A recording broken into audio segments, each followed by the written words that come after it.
오늘은 어떤 분 오셨죠? 저는 오늘입니다. 저는 단지입니다. 저는 게라입니다. 저는 오늘 진행을 맡은 영채입니다. 네, 저 오늘 그냥 집에 퍼질러 있다가 집 쓰레기가 너무 가득 차서 쓰레기 한번 싹 비우고 환기 한번 시키고 오늘 날씨가 별로 안 춥더라고요. 그래도 상대적으로. 네, 그래서 한번 싹 청소하고 왔습니다.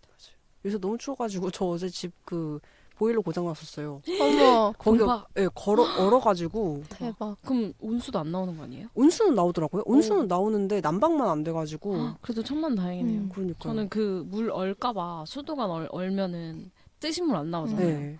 그럴까봐 맨날 그 밤에 물 똑똑이 그거 하는데 또 이렇게 많이 해놓으면은 쩔쩔쩔쩔 흐르면은 네. 또 물 낭비란 말이에요. 맞아요. 그래서 그 미세한 걸 맞추느라고 거기서 한참 이러고 있어요. 그러고 있습니다. 다른 분들은 어떻게 지내시나요? 약간 오랜만에 뵙는 것 같아요. 맞아요. 저는 근데 단지님이 머리 진짜 잘 어울리지 않아요? 맞아요. 저 파마했어요. 저 이런 폭탄 머리 잘 어울리는 거 처음 봐요. 근데 생각보다 너무 세게 돼가지고 혹탄머리가 됐는데요. 저는 최근에 바빠가지고 회사에서 원래 저희 회사 연말에 바쁜 회사는 아닌데 연말에 뭔가 일이 바빠졌는데 거기다가 또 제가 젊다는 이유로 회사 연말 행사에 차출이 돼가지고 일도 바쁜데 막 행사도 뭐 하고 해갖고 너무 바쁘고 힘들었어요. 네, 이상입니다. 학교는 좀 괜찮나요? 요새는? 학교 너무 힘들어요. 어제도 8시 반까지 수업하고 어제 그래도 30분 일찍 끝내주신 거였거든요. 원래 9시까지 하는데 지금 너무 항상 바쁘고 뭐 하는지 모르겠는데 그냥 맨날 바빠요. 저는 본가 갔다가 근데 그 네. 인스타에서 네. 그 뭐 이사하는 거 엄청 많이 봤어요. 맞죠. 제가 인스타에 맨날 올리잖아요. 네. 보셨어요? 저는 인스타 잘 안 해가지고. 제가 온라인 집들이를 올리고 있거든요. 그래서 자취하시는 거죠? 맞아요. 자취하는 사진을 올리고 있는데 거의 거기 가 있는 것 같았어요. 너무 실시간으로 다 올려주셔가지고. 그래서 본가 갔다가 자취방 갔다가 지금 여기 오는 길입니다. 근데 자취방에 그 녀석이 나왔다는 얘기가 맞아요. 정말인가요? 그분이 강림을 하셨는데 네, 바 선생님. 선생님이 방림을 하셨는데 방역업체를 부르니까 없어요. 진짜 그 뒤로 한 번도 못 봤어요. 쫄았나 보다. 네, 방역업체가 진짜 그 트랩도 이렇게 다 넣어주시고 갔거든요. 트랩에 걸려있는 것만 받고. 네. 그러면은 그 누구지? 영채요. 영채님은요? 저는 뭐 맨날 똑같이 삽니다. 영채님도 공부하시잖아요. 네, 공부하죠. 공부 그냥 빡세게 하는데 생각보다 양이 엄청 많아가지고. 많겠죠. 쉬운 게 아니에요. 근데 맨날 공부하려고 하는데 회사 일이 많아가지고 막 바쁘고 뭐가 자꾸 생기거든요. 근데 솔직히 이제 맘 떠가지고 그냥 잘 되든 말든 내 알 바 아닌데 왜 이렇게까지 해줘야 되지? 약간 이러면서 하는데 또 막 가끔 또 야근하면 짜증나고 근데 뭐 야근 끝나고 나서 또 막 카페에서 막 2-3시간 공부하고 가는데 약간 두 분이 비슷한 상황인데 그 같은 상황을 바라보는 관점이 다른 게 너무 재밌네요. 그래요? 어떻게 다른가요? 약간 그러니까 어쨌든 영채님은 그 똑같은 상황이잖아요. 어쨌든 다른 두 분 다 하고 싶은 일이 있으셔서 공부를 하고 있고 지금 회사는 다니고 있는 그런 상황인데 영채님은 이제 거기서 우선순위를 매기는 거죠. 여기는 내가 마음이 뜬 곳이고 그리고 여기가 내가 1순위니까 막 이걸 하면서 이거는 뭐야? 약간 이런 거라면 약간 단지님은 힘들어. 여기도 많고 일도 너무 너무 바빠. 저 근데 진짜 요즘에 우선순위에 대한 생각 정말 많이 해요. 제가 그런 걸 잘 못하고 있다는 것을 많이 깨닫고 있거든요. 근데 그게 사실 마음을 그렇게 먹어도 쉽지가 않아요, 사람이. 맞아요. 왜냐면 어쨌든 일을 못 해내면은 내가 무능력한 사람이라는 거를 그쵸. 공공연하게 인정을 해야 되니까 그게 짜증나서라도 사실 쉽지가 않아요. 맞아요. 우선순위 얘기하니까 생각난 건데 오늘 멤버 뭔지 아세요? 이 멤버요? 네. ADHD ADHD. 저분께서 부정 중이신 분 한 분 계시기 때문에 저 아니라고요. 저는 약을 복용하고 있지 않기 때문에 거부하겠습니다. 알겠습니다. 근데 우선순위 약간 저는 그게 강제적이라도 좀 매겨야 되는 게 왜냐면 일이 안 끝나잖아요. 뭔가 일을 항상 다 끝낸 상태로 퇴근을 하는 게 아니고 이게 잘못된 게 있으면 내일 확인하거나 내일 모레 확인할 수도 있는데 뭔가 나도 해야 되나 이런 생각을 하다가 근데 그러면 절대적으로 그냥 제가 다른 저 해야 되는 일을 하는 시간이 아예 없으니까 그냥 그냥 무책임하고 뭐 일 못하는 사람이라고 뭐 생각하든 말든 어차피 나 여기 안 다닐 거니까 그냥 끊어버리고 그냥 퇴근하면은 그냥 맞아. 막 진짜 좀 에바다 싶으면 야근 조금 하고 아니면 그냥 끊어버리고 바로 그냥 카페 가가지고 잊어버리고 맞아. 그냥 공부하고 그렇게 해야지 되는 것 같아요. 근데 그게 참 너무 같은 T로서 너무 이해가 가는 게 그게 참 쉽지가 않은 게 그냥 이쪽 일은 뭐 그냥 될 대로 되라 내버려 두고 그냥 대충 그냥 하고 내가 원하는 일에 집중을 하면은 너무 이상적이고 좋은데 문제는 이들이 하는 꼬라지를 보고 있으면은 너무 답답하고 짜증이 나는 거예요. 왜 저걸 저렇게 하고 있지? 약간 그런 생각도 들고 막 늘 약간 자기 자신과의 싸움 약간 그런 거죠. 책임감이 초라셔가지고 그런 게 있나 봐요. 아무튼 그렇습니다. 그래서 오늘 저희가 다룰 책은 하버드 정치학과 교수 스티븐 레비츠키 그리고 데니얼 지블렛이 쓴 어떻게 민주주의는 무너지는가입니다. 그죠. 이제 저희가 민주주의에 대한 위협이 피부에 와닿고 있는 지금 좀 일독의 의미가 있는 책이라고 생각을 해가지고 선정을 해봤는데요. 여러분 다들 어떻게 읽으셨나요? 어쩐지 하버드 교수가 저는 누가 썼는지는 모르고 책을 읽었거든요. 네. 근데 그냥 아까도 말씀드렸듯이 읽으면서 이 책은 되게 잘 쓰인 책이다. 왜냐면 첫 번째로 쉬워요. 그러니까 보통 이런 약간 교수들이 쓰는 논문스트한 그 주제는 간략하고 뒤에 예시가 엄청나게 많은 이런 류의 책은 보통 어렵고 막 자기네들끼리 알아들을 법한 말을 막 용어를 막 쓰면서 막 그 용어를 막 친절하게 풀어주면서 자 내가 모르니까 내가 설명해줄게 약간 이런 식으로 책을 풀어내는 경우가 되게 많거든요. 근데 그렇게 읽다 보면 책 흐름도 되게 잘 끊기고 막 무슨 말 하는지도 모르겠고 사실 그들은 이렇게 그냥 다 알고 있는 걸 설명하는 거지만 우리는 그걸 텍스트로 읽으면서 아는 거잖아요. 그러니까 그걸 이해하기가 참 어려운데 이 책은 진짜 별로 크게 지식이 없는 미국 정치 역사에 대한 지식이 없는 사람이 읽어도 그냥 진짜 술술술술 읽힐 정도로 그리고 그 사건을 모르고 있더라도 그냥 이 책을 읽으면서 그 사건에 대한 개요도 알면서 자연스럽게 이 주장도 알게 되는 그런 식으로 책을 되게 잘 쓴 거예요.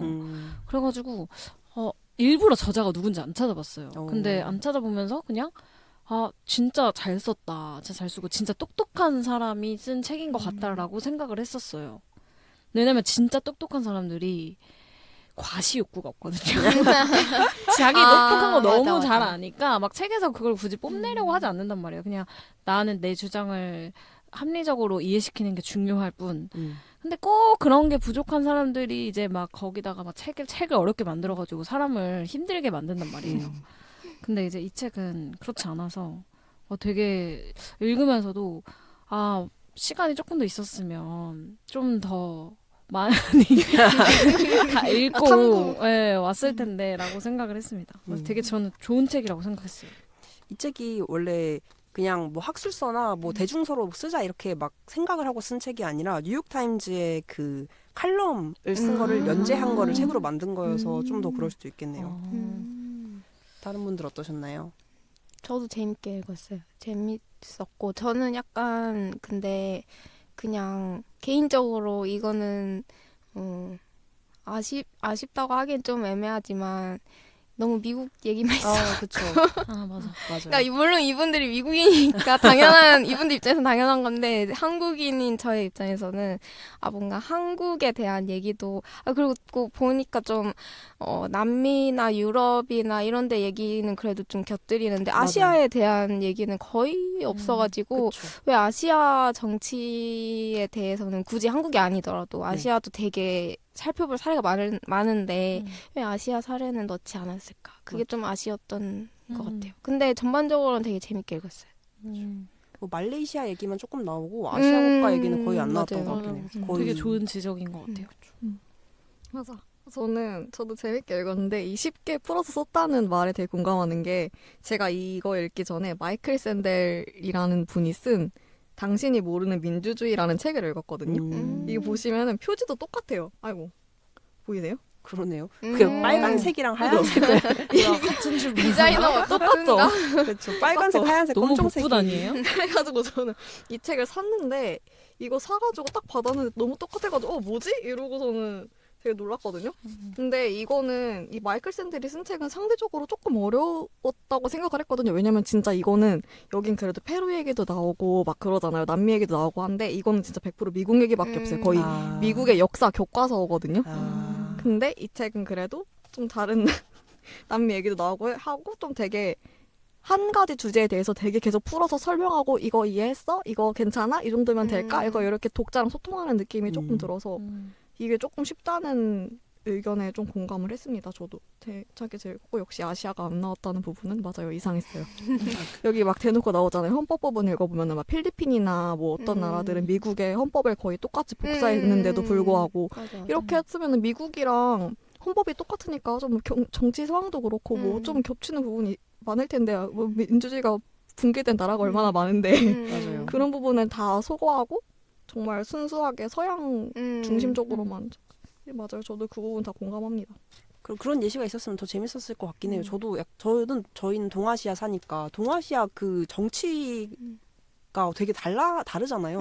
한 중일만 따져도 너무 다르잖아요. 그래서 그런 거가 좀 흥미로웠을 것 같은데 아니면 뭐 주변에 뭐 대만이라던가 약간 다른 나라들도 여러 가지 사례를 살펴보면 약간 그 지역적으로 되게 근접해 있는데도 불구하고 다 약간 그 정치 약간 상황이나 아니면 뭐 민주주의가 얼만큼 유지되고 있는지 뭐 제도적인 뭐 부분에서 좀 달라지는 부분이 굉장히 약간 많으니까 그런 거 했으면 좀 좋았을 것 같긴 한데 근데 뭐 이 교수분들이 그런 전공이 아니었나 봐요. 남미 전공이셨는지. 맞아. 그리고 뉴욕타임즈에다가 적는데 관심이 없을 수도 있잖아요. 그래서 빼라고 했을 수도 있잖아요. 우리 중국 자본 많이 봤는데 이런 거 빼라. 아 그럴 수도 있죠. 그 되게 약간 재밌게 잘 읽으셨다니까 좋네요. 저는 생각보다 약간 어려웠거든요. 약간 집중이 안 되더라고요. 그래가지고 ADHD 아니에요? 고질적인 문제. 그러니까 약간 그것도 있어요. 좀 민주주의란 주제는 관심이 있는데 미국 사례도 잘 알겠는데 남미 사례가 약간 제 관심 분야가 아니니까 살짝 그 부분에서 뭔가 좀 풀어지는 거예요. 그리고 남미를 제가 좀 잘 알면 맞아 그렇지 하면서 읽겠는데 쿠데타 일으킨 거 알겠어. 근데 약간 뭔가 그 맥락이 잘 드러나는 게 아니라 남미 사례 나오면 뭐 누가 등장했는데 민주주의를 주창하면서 등장했지만 결국에 독재자가 됐다. 약간 이 똑같은 거의 반복이잖아요. 맞아. 그래가지고 약간 집중도가 떨어지더라고요. 뭔가 제가 그 맥락을 잘 알지도 못하고 책에서 그 맥락을 역사적인 맥락이나 그 서사를 잘 설명해 주는 게 아니라 그냥 특징만 찝어가지고 이런 사례 있다라고 하는데 약간 나랑 별로 관계가 없으니까 집중도가 떨어지는 그런 느낌. 영재님은 그게 되게 명확하신 것 같아요. 항상 모든 책에 있어서 나와의 관계, 맞아. 나와의 마인드맵에서 얼마나 거리가 가까운 거에 따라서 그 흥미도가 달라져. 근데 저는 좀 좋았던 이유가 약간 영재님이 싫었던 이유랑 좀 비슷한 것 같은데, 그러니까 제가 좋았던 이유는 영재님이 싫었던 이유랑 좀 비슷한 게 저는 오히려 그냥 사건을 서술하는 게 아니라 본인의 시각이 뚜렷해서 되게 좋았어요. 이 정치를 해석하는 시선이 되게 좀 정확하다고 생각을 했거든요. 근데 사실 제가 약간 알아주는 저는 약간 중도인 편이어가지고 사실 저는 안보 쪽에 있어서는 좀 보수적인 경향이 있는데 나머지는 조금 약간 그러니까 약간 그 뭐라 그러지? 진보적인 결을 좀 따르는 편이거든요. 근데 이 책에서 이 사람이 바라보는 시선은 되게 중도론자인 내가 보기에도 굉장히 좀 정확하다라고 생각을 했어요. 특히나 이 책의 좀 핵심이라고 할 수 있는 그 규범에 대해서 짚는 부분이잖아요. 근데 제가 믿기지는 않으시겠지만 제가 나름 법학과여가지고 법학과 공부를 할 때 조금 인상 깊었던 법이 관습법이었거든요. 근데 관습법이라는 게 이제 그런 거예요. 헌법에서 다 규율하고 있지 않지만 의례적으로 사람들이 그게 맞겠거니 하고 사회적인 합의를 맺은 게 관습법이란 말이에요. 그래서 실제로 그 이제 판례를 보면은 이런 관련된 법이 헌법에 없어도 이 사람이 한 거에 대해서 관습법을 매겨서 이제 법을 적용을 해가지고 그 판결을 내리는 경우가 되게 많았어요. 근데 이 책에 이제 그 규범이 좀 그 관습법이랑 좀 비슷한 맥락이라고 생각을 했어요. 그리고 그 규범이 무너질 때 당연히 이제 보통 관습법이 무너지면은 당연히 그 위에 있는 헌법도 별로 의미가 없거든요. 그러니까 관습법이라는 게 여기서 말하는 규범도 약간 그런 거예요. 그냥 선거에서 이 사람 내가 이겼을 때 당연히 내가 졌을 때 나를 이긴 그 상대편을 당연히 대통령으로서 존중을 하고 내가 패배를 승복하는 그런 게 그냥 관습인. 약간 그 사람의 주장이 막 진짜 파시스트라고 생각하지 않고 뭐 같은 민주주의로서 서로 의견이 다르다라고 인정해 줄 줄 아는 약간 그런 자세? 약간 그런 게 관습이고 규범인데 그런 게 이제 무너지면은 사실상 그 위에 어떠한 제도가 오더라도 별 의미도 없고 뭐 인정을 할 수 없는 거죠. 뭘 하든 그냥 다 이걸로 우겨버리면 끝이니까. 약간 그런 점에 있어서 뭐 이 사람이 바라보는 정치를 바라보는 어떤 시각 같은 게 저는 좀 정확하다. 그러니까 문제가 뭔지를 좀 잘 찝어냈다라고 생각을 했어요. 약간 그런 부분이 저도 약간 좀 흥미롭긴 했거든요. 저는 생각보다 이 책에서 그 말을 조금 뒤에서 더 자세하게 다룰 거지만 그 얘기를 하잖아요. 헌법이 생각보다 힘이 없다고. 맞아. 이게 헌법이 구체적으로 어떤 행동을 규정하거나 어떤 행동을 딱 억제할 수 있는 그 힘이 없기 때문에 이게 해석에 많이 의존을 하기 때문에 생각보다 힘이 없고 맞아. 그래서 이게 실질적으로 작동하는 그 장치는 이제 규범이다라는 얘기를 하는데 그 부분이 조금 흥미로워가지고 그 얘기 뒤에서 더 자세하게 해보면 좋을 것 같아요. 그럼 일단 책 소개 간단하게 하고 이제 더 중요한 얘기 해보도록 하겠습니다. 이 책은 2018년에 하버드대 정치학과 교수 스티븐 레비츠키와 데니얼 지블렛이 공동 저술한 책이고요.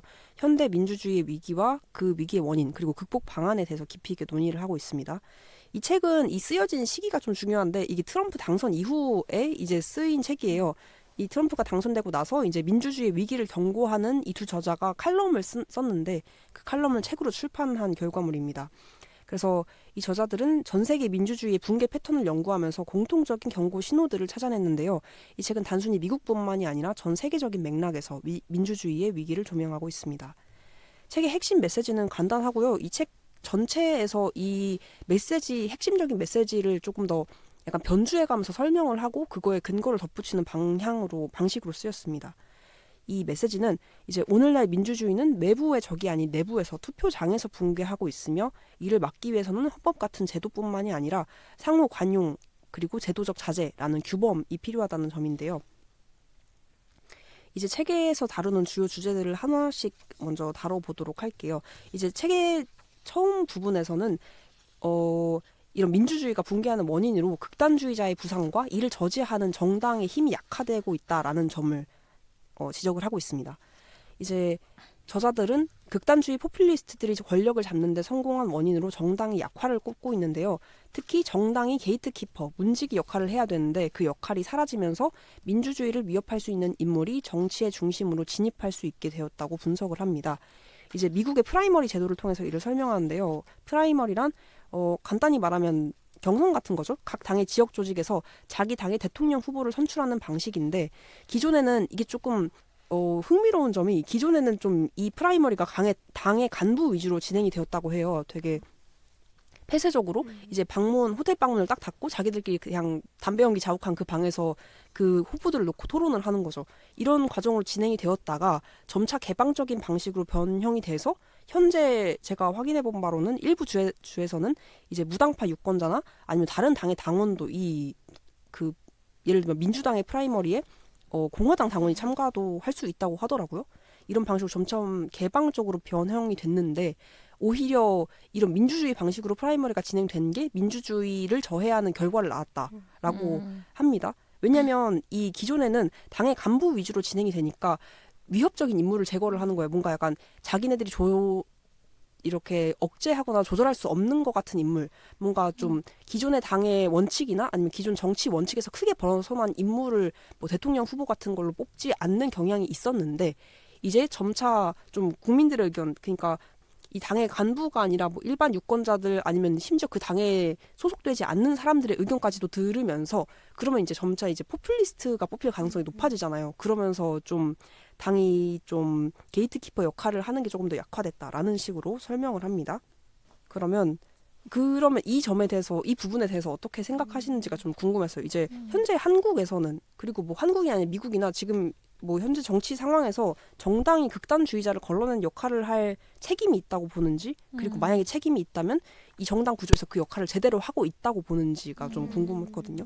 저는 완전 책임이 있다 생각하고 네. 현재 정당 제도는 잘 못하고 있다고 생각을 하는 게 저도 한국 사회만 생각을 해봐도 아까 말씀하셨던 것처럼 포퓰리스트적인 사람을 뽑는데 혈안이 됐다는 그 정확한 방증이 뭐냐면은 지금 대권주자로 거론되고 있는 사람들이 그 당의 어떤 그 이념 있잖아요. 네. 그 이념에 대한 업적을 쌓은 게 하나도 없어요. 맞아. 저는 그거는 윤석열도 마찬가지고 이재명도 마찬가지라고 생각하거든요.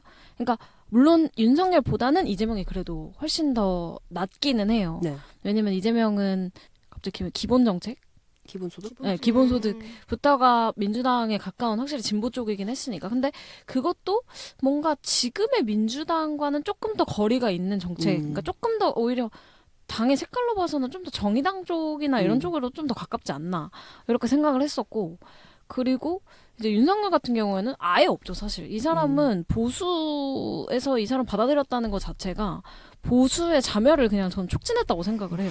그러니까 아무리 그래도 그 이제 우리가 어떻게 보면 유권자들이 지금은 이제 한국 사회에서는 대통령을 뽑을 때 자기의 이념이나 신념에 맞는 사람을 뽑잖아요. 네. 근데 안타깝게도 우리나라는 뭐 다당제라고는 하지만 그 양당제 체제가 너무 공고해져서 어쨌든 둘 중에 하나를 뽑을 수밖에 없는 상황이고, 둘이가 완전 극단에 있다 보니까 이제 자기한테 좀 더 맞는 그 이제 사람을 고르기 마련인데, 이게 문제는 이념은 두 개로 갈라졌는데 사람은 둘로 쪼갤 수가 없는 거예요. 그러니까 사람은 너무 곳곳에 있는데 이념은 두 개밖에 없는 거죠. 그러니까 어디든 들어가야 되는데, 뭐 보수에서는 진짜 거기는 인물이 없는 거죠.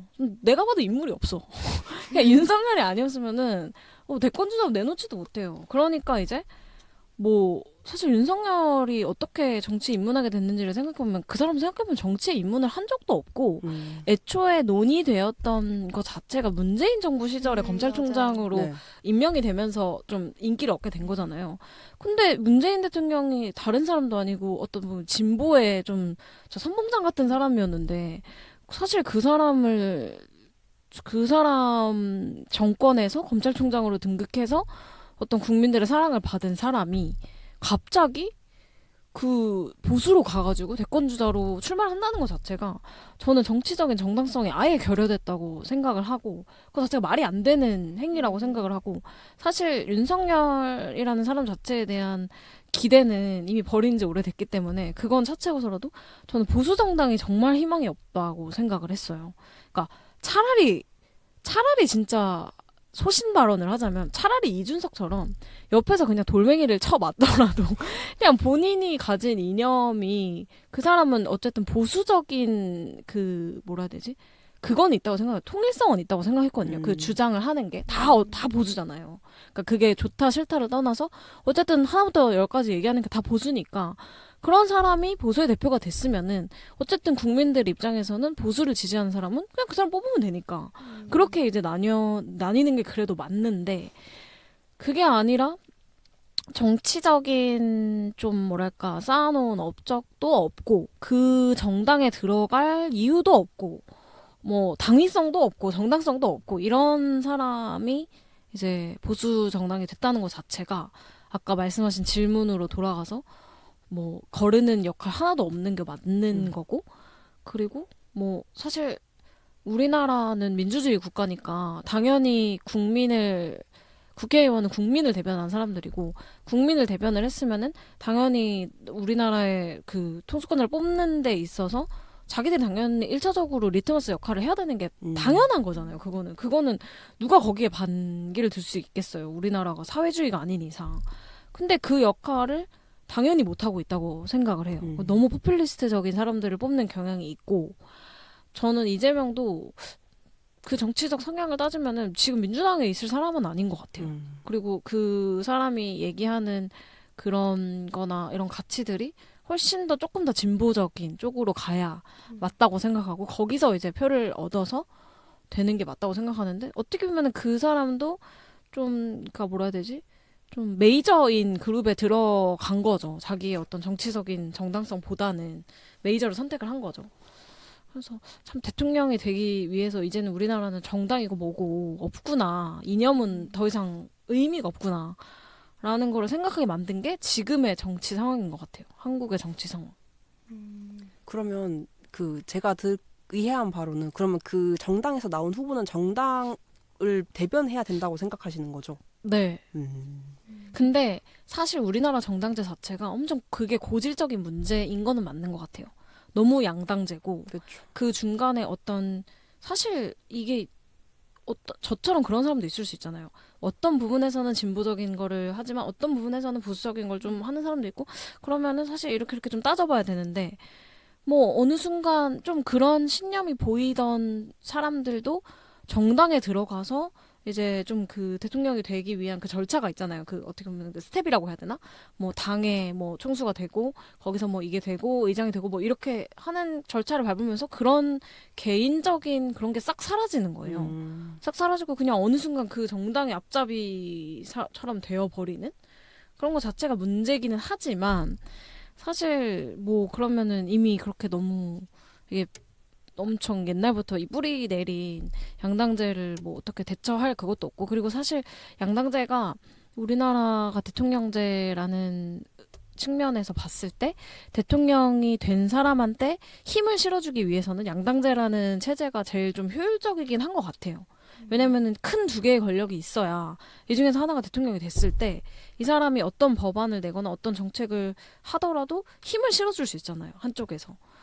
그래서 그게 맞다는 생각은 그리고 반대를 하더라도 그 반대 세력이 워낙 크니까 그 반대를 이렇게 막 그냥 무시할 수도 없는 거고 그래서 의미는 있다고 생각은 하지만 뭔가 대통령을 뽑는 데 있어서는 국민들이 참 선택지가 없다 그런 생각이 드는 것 같아요. 저는 그 홍준표가 했던 말이 되게 인상적인데 현재 정치인들이 용병이래요. 네. 윤석열 용병이고 이재명 용병이래요. 그러니까 그 당에서 말씀하신 것처럼 이렇게 입지를 쌓아가지고 여기까지 올라온 사람이 없다 이거예요. 근데 그 용병이라는 표현이 저는 진짜 와닿았거든요. 진짜 그렇지 않아요? 여기서 길러낸 애들이 아니라 다 용병이야. 그러면은 이거를 어떻게 해야 돼? 길러내야 되잖아요. 그런 거를 되게 공감을 했습니다. 근데 그렇게 문제의식을 다들 갖고 있지만 해결하려는 의지도 없고 해결할 방법을 내는 사람도 없고 현재 정당 구도를 변화시킬 의지도 없고 힘도 없고 왜냐면 지금 나라가 난리가 났잖아요 한번 이렇게 태풍 휩쓸고 가면은 좀 변화가 있을까요? 근데 변화가 없을까요? 그런가요? 없긴 하는데 그래도 저는 이런 변곡점은 역사에선 되게 중요하다 생각을 하는 게 국민들이 이 민주주의라는 제도를 지지하고 있고 국민들이 정치적으로 어떤 완전히 어긋난 판단을 내렸을 때 좌시하지 않는다는 영향력을 보여주는 계기라고 생각을 해요.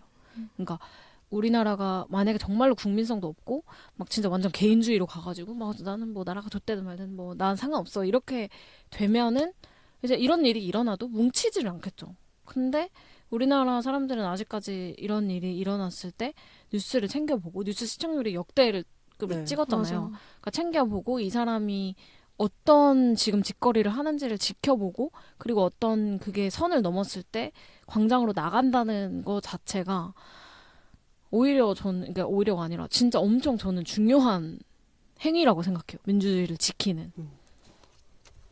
그래서 이제 영채님 대단한 거죠. 제가 왜요? 그 선봉장이시잖아요. 저희 선봉장이셨죠? 저는 잔다르크인 줄 알았어요.